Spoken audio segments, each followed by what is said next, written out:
नमो भगवते वासुदेवाय।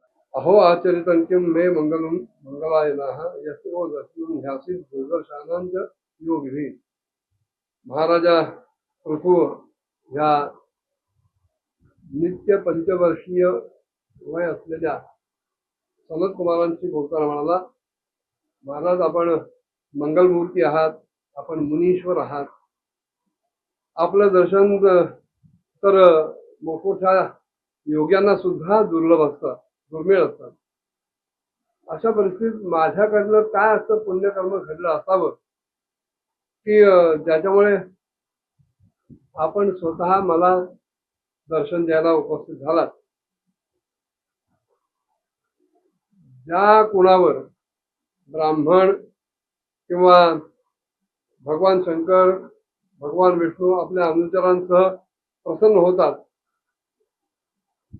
त्याच्यासाठी इहलोकात काय परलोकात सुद्धा सगळ्याच गोष्टी अतिशय सुलभ असतात, नित्य उपस्थित असतात.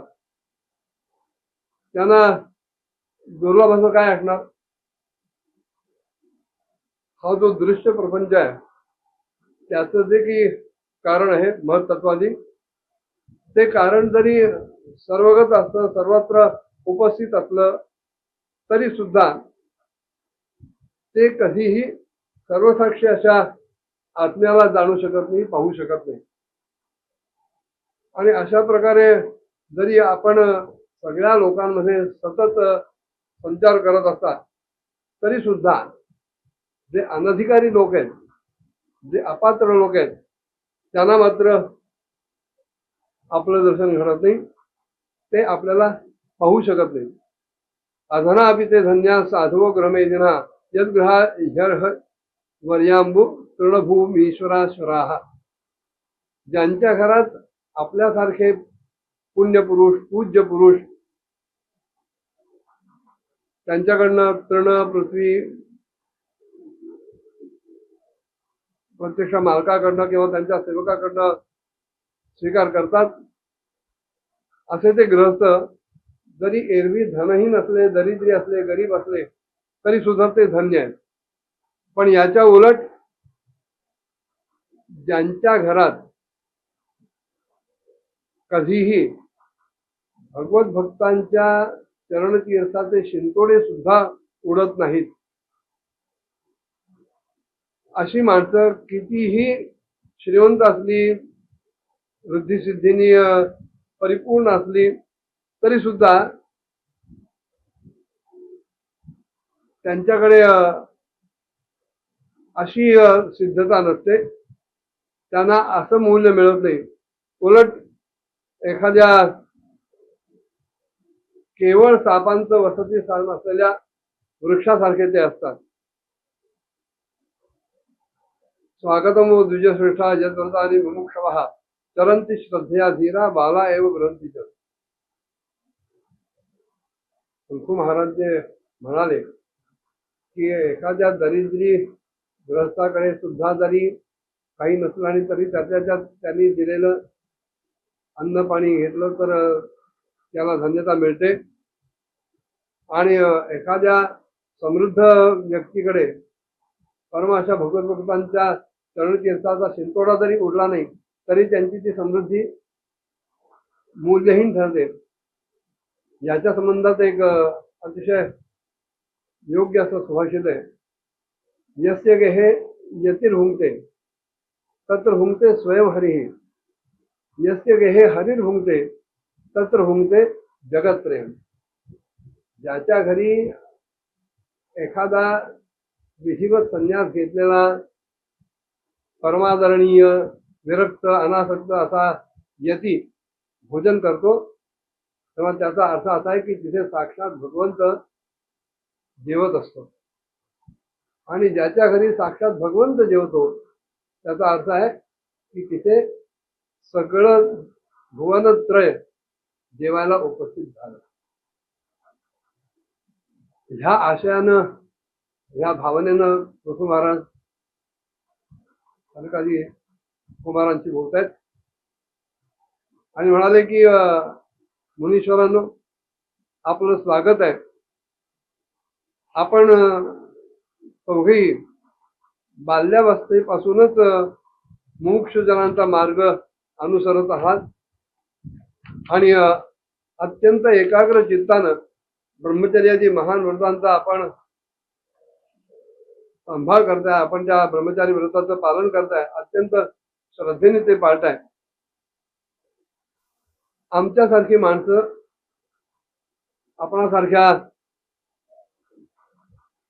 पुण्य जनांच्या कर्मांना वशीभूत होऊन अनेक विपत्तींचं माहेरघर असलेल्या या संसारामध्ये केवळ इंद्रिय संबंधी भोगांनाच आम्ही सर्व पुरुषाचं मानून जगतो. तेव्हा ह्याच्यापासून मुक्तता मिळण्यासाठी आम्हाला काही मार्ग उपलब्ध आहे का? भवत्सु कुशल प्रश्न आत्मा रामेश्वर यक्षते कुशला कुशला यत्र न संती मतिवृत्तया.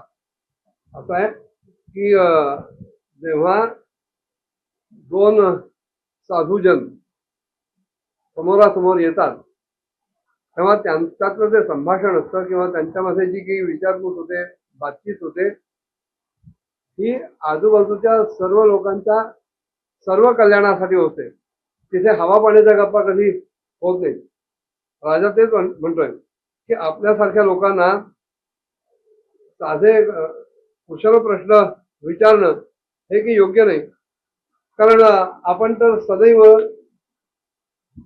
आपल्या आत्म्यामध्येच रममाण झालेले असतात